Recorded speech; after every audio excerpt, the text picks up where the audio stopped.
सुशील जी, यहीं पर एक सवाल ये है कि आपने खुद बताया कि 2005 तक जो है 1990 से 2005 ये 15 साल जिसमें कि बिहार बदहाल हुआ।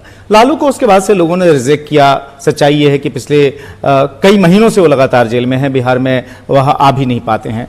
तब भी लालू क्यों इतने प्रासंगिक बने हुए हैं कि आपको आज भी ये कहना पड़ता है कि बिहार की जो सियासत है उसमें जो एक त्रिकोण है, वह त्रिकोण का तीसरा कोण जो है सो आज भी लालू बने हुए हैं। क्यों 15 साल की जो आप लोगों की जो विकास यात्रा है, अगर बीच में थोड़े समय के लिए आरजेडी के साथ नीतीश कुमार की सरकार को छोड़ दें, तो वह जो है 15 साल का जो कामकाज क्यों इतना भारी ना पड़ा कि आप जो सो बार बार अब भी लालू के समय के कुशासन को आप बिहार की जनता को याद कराने की कोशिश करते हैं? कहीं डर यह है कि अगर लोग उसको भूल जाएं तो कहीं ऐसा ना हो कि जाति के आधार पर फिर से लालू या उनका कुनबा जो है सो कमबैक कर जाए?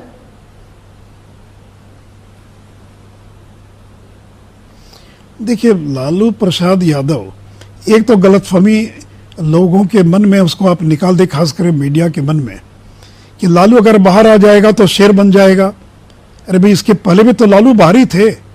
2010 में जब विधानसभा का चुनाव हुआ, जिसमें हम लोग 3/4 का बहुमत लेकर आए, उसमें लालू यादव जेल के बाहर थे और उनकी पार्टी 22 के आंकड़े पर पहुंच गई थी। तो यानी लालू यादव तो अभी 1.5-2 साल से जेल में पहले आते जाते रहे होंगे। और देखिए, लालू अगर बाहर निकल जाए तो हमारे लिए ज़्यादा बेहतर है, हमारे लिए लड़ाई ज़्यादा आसान होगी, क्योंकि लालू को देखते ही लोगों को उनका 15 साल याद आने लगता है और लालू के भीतर रहने से लोग भूल जाते हैं कि 15 साल पहले क्या था। तो अगर राजनीतिक दृष्टि से आप देखें तो लालू का बाहर आना, लालू का कैंपेन करना हमारे लिए लड़ाई को ज़्यादा आसान बना देता। लेकिन ये हमारे हाथ में तो है नहीं, कोई हमारे कारण तो जेल में है नहीं। वो तो सीबीआई ने चार्जशीट फाइल की, कोर्ट ने सजा दी और जेल के अंदर है। और एक बात स्मरण रखिए कि बिहार के अंदर जो लालू के पास एक वोट है जिसको एम और वाई कहते हैं, जबकि वाई का एक बहुत बड़ा हिस्सा टूटकर हम लोग के साथ जुड़ चुका है, तो लेकिन एक वोट का बेस है।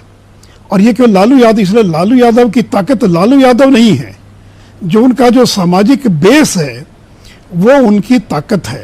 लेकिन देखिए, आप अगर देखेंगे 2010 और 2000 आप अगर 19 का चुनाव या 20 का भी चुनाव देख लें, तो एनडीए और यूपी के वोट में कम से कम 20% का अंतर है।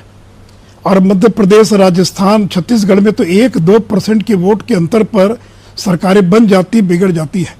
और यहाँ तो 18 से लेकर 23% के वोट का अंतर है।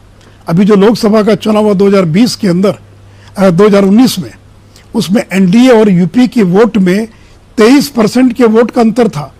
और 2010 में जब बीजेपी और जेडीयू मिलकर चुनाव लड़ी, उस समय का अगर आप आंकड़ा देखें तो एलजेपी लालू के साथ थी, आज एलजेपी हमारे साथ है।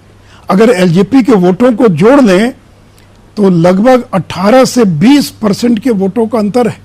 तो यहाँ तो कोई लड़ाई नहीं है, ये इतना बड़ा वोटों का गणित है, एनडीए और यूपी के बीच का इतना बड़ा फासला है कि एक नहीं, अगर 50 लालू यादव भी बाहर आ जाएं तो भी उस फासले को जो है वो दूर नहीं कर पाएंगे, उसको पाट नहीं पाएंगे। और देखिए, लोगों को इसलिए बताना जरूरी है क्योंकि लालू यादव कौन है। जी, आप जो कह रहे हैं कि लालू का में क्या हुआ, जी, मैं आपसे यहीं पर बताएंगे